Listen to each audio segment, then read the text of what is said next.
The shooting at two National Guard troops by Rahmanullah Lakanwal, an Afghan national who entered the states under Operation Allies Welcome, has triggered an immediate and decisive response from the Trump administration.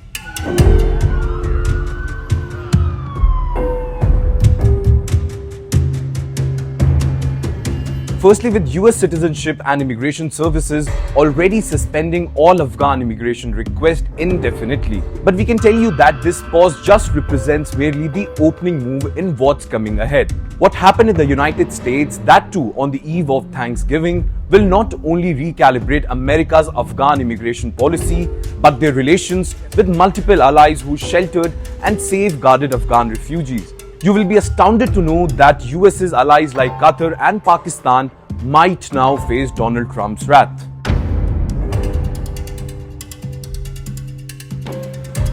The administration's next step will likely unfold across multiple domains. First, expect a comprehensive audit of all approximately 85,000 Afghans resettled since 2021. Trump has already declared his intention to re-examine every single alien from Afghanistan, a process that will involve FBI-led investigations, re-vetting through enhanced database, and potential revocation of parole status for those with a red flag in their records. In fact, the Department of Homeland Security will probably establish a dedicated task force to review immigration histories, social media activities, and any potential Taliban affiliations or sympathies.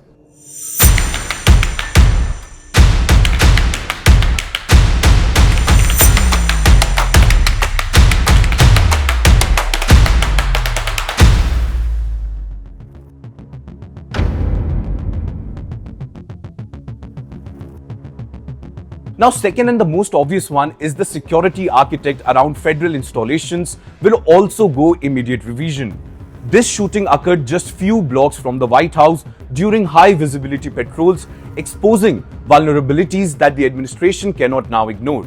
In fact, Defense Secretary Pete Hegseth has already deployed 500 additional National Guard troops, which signals a shift towards permanent militarized law enforcement in Washington, D.C. And mind you, not only in DC, but other major cities too. This builds on Trump's month-long deployment strategy, but now with explicit counter-terrorism justification.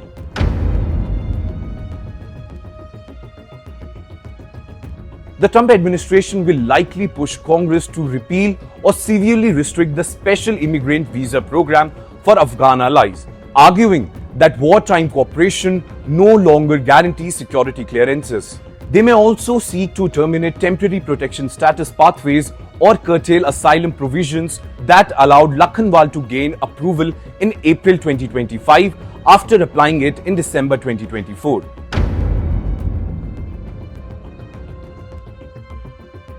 Now, internationally, the fallout will strain diplomatic relations with Pakistan and Qatar, which currently host tens of thousands of Afghan refugees awaiting US processing. This indefinite suspension will affect thousands of individuals, creating a humanitarian crisis that the administration will frame as necessary for security precautions rather than a policy failure. Interestingly, this also aligns with Trump's characterization of Afghanistan as a hellhole on earth, from which no further immigration should occur.